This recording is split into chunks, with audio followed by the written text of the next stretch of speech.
আজকে যে করে একটা ভিডিও শেয়ার করি। আসলে রাস্তার পশুদের একটু ভালোবাসলে তারা দেখবেন আপনাদের দ্বিগুণ ভালোবাসা ফিরিয়ে দিচ্ছে। সো হ্যালো এভরিওয়ান, কী অবস্থা সবার, কেমন আছেন আপনারা? আসলে আমরা বারবিকিউ করব, তো বারবিকিউর কিছু বাজার আর আমার হাজব্যান্ডের একটা কাজ ছিল, তো দুটো কাজ একসাথে করার জন্যই আমি আর আমার বোন বেরিয়ে পড়লাম। তো ফার্স্টে আমার ভাইয়ের দোকানে আসছিলাম, এসে দেখি জিকো এখানেই বসেছিল।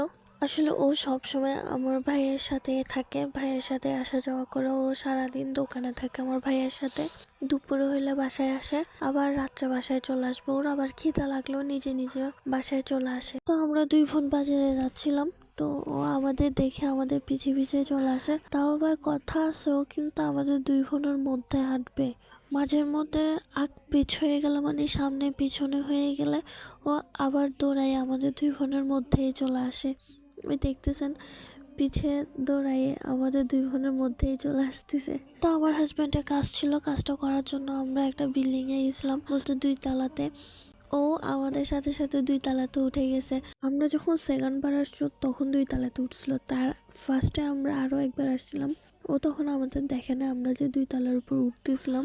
ও আমাদের জন্য দরজার ওইখানে অপেক্ষা করতেছিল, কিভাবে যেন দেখেই ফেলছিল ফার্স্টে যে আমরা 2 তলাতে গেছি। ও গেটের গোড়ায় বসেছিল। তো বাজারে ওর সাথে একটা গরুর দেখা হয়ে গেল, একটু মিটিং সেরে নিল গরুর সাথে, আসলে একটু কথাবার্তা সেরে নিল আর কি। তো এরপর হঠাৎ বাজারে এসে দেখে স্টপ হয়ে গেছে, ঠিক বুঝতে পারলাম না কেন। এরপরে যে কোথায় চলে গেছে আমরা আর খেয়ালও নেই। আসলে এখানে আরো বেশ কিছু কুকুর ছিল, ও ওইগুলাকে দেখে চলে গেছিল। ও সেখানে আমাদের একটু দাঁড়াইয়ে বিদায়ও দিয়ে গেছিল, আমরাই বুঝতে পারি না। ও কিন্তু ঠিক দুপুরে খিদা লাগছে আর বাসায় চলে আসছিল। তো এরপর আমার আসলে জুতা ছিঁড়ে গেছিল, সেই কারণে আমি এক জোড়া জুতা কিনতে আসছিলাম। তাই আর বেশি ঘাটাঘাটি না করে এমনি একটাই কিনেছি। আর আমার পা এতই ছোট, আসলে আমার পায়ে একটু একটু খুবই ছোট ছোট জুতাই আমার পায়ে হয়। আমার পায়ে একটু বড় সাইজের জুতাগুলো পায়ে হয় না, আমার পা এতটাই ছোট। দেখছেন জুতাটা কিন্তু বেশি বড় না, কিন্তু আমার পাটা পুরোটা জুতার ভেতর ঢুকে গেছে। আর বেশি বাছাবাছি করি না, এমনি একটু পছন্দ হয়েছে তাই ওটা কিনে নিয়ে চলে আসছি। আসলে বেশি বাছাবাছি করলে না সমস্যা।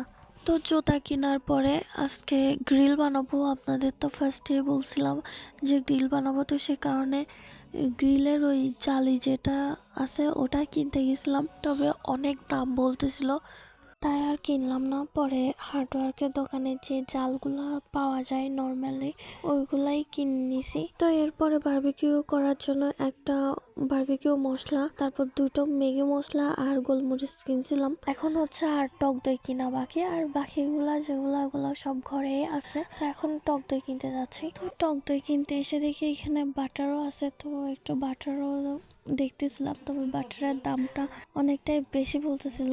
আসলে বেশি না, বাটারের দাম এমনই হয়, তো সে কারণে আর নিলাম না। এরপরে কিছু নাস্তা কিনে নিলাম, বার্গার আর সমুচা কিনে নিছি ঘরের জন্য। ওকে, ভালো থাকবেন। আজকের ভিডিও এ পর্যন্তই, বার্গারের ভিডিও আবার নেক্সট টাইম দেব। এ পর্যন্ত টাটা।